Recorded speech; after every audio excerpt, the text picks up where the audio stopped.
Emesis Blue may look like a fan-made Team Fortress 2 war movie, but it's actually a full-length psychological horror film. From the very start, the film plunges us into a nightmare. We open on video footage of ghastly respawn machine experiments, showing test subjects violently reborn. The scout, Jeremy, returns home haunted by these experiments, and discovers his mother beheaded by an unseen assailant.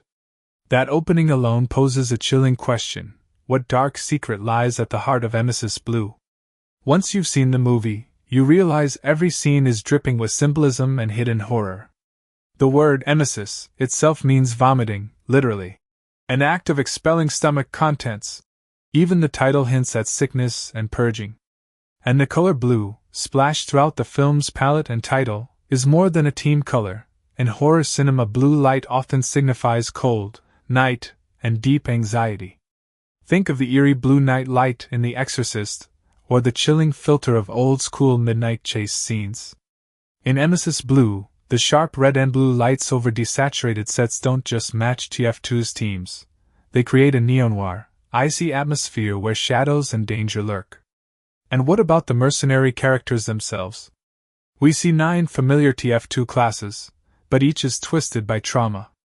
A recurring visual cue is mirroring and cloning, multiple heavies, multiple medics, and even frozen clones of the demo man.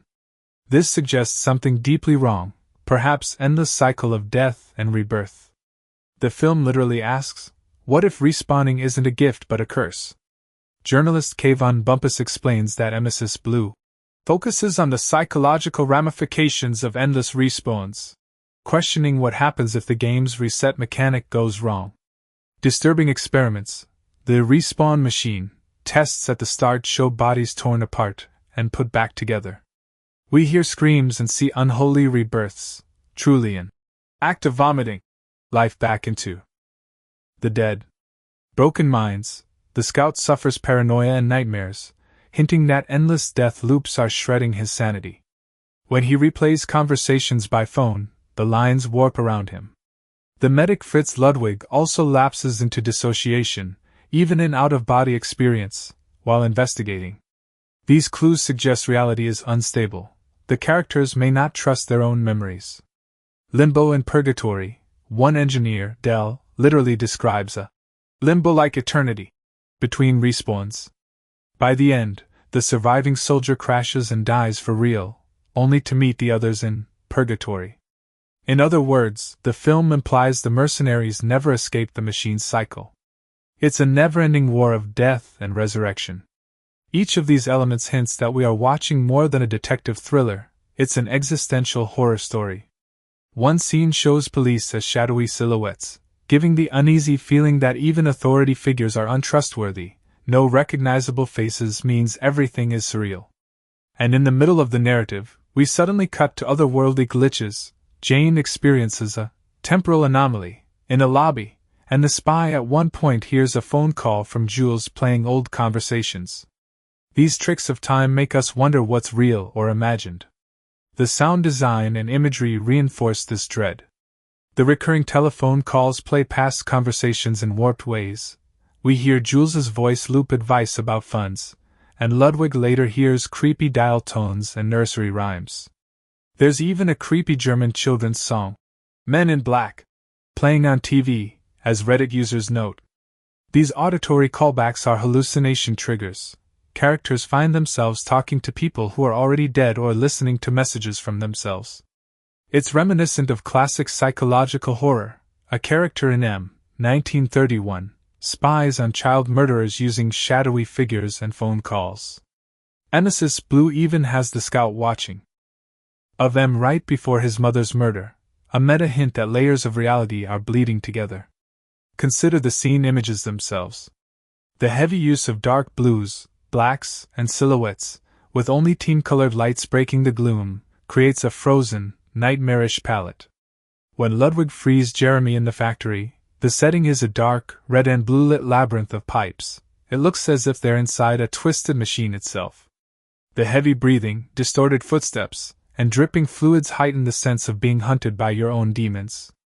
Every corner seems to flicker with the green tint of night vision, or the blue flash of monitors, reminding us that this world is half dream, half madness.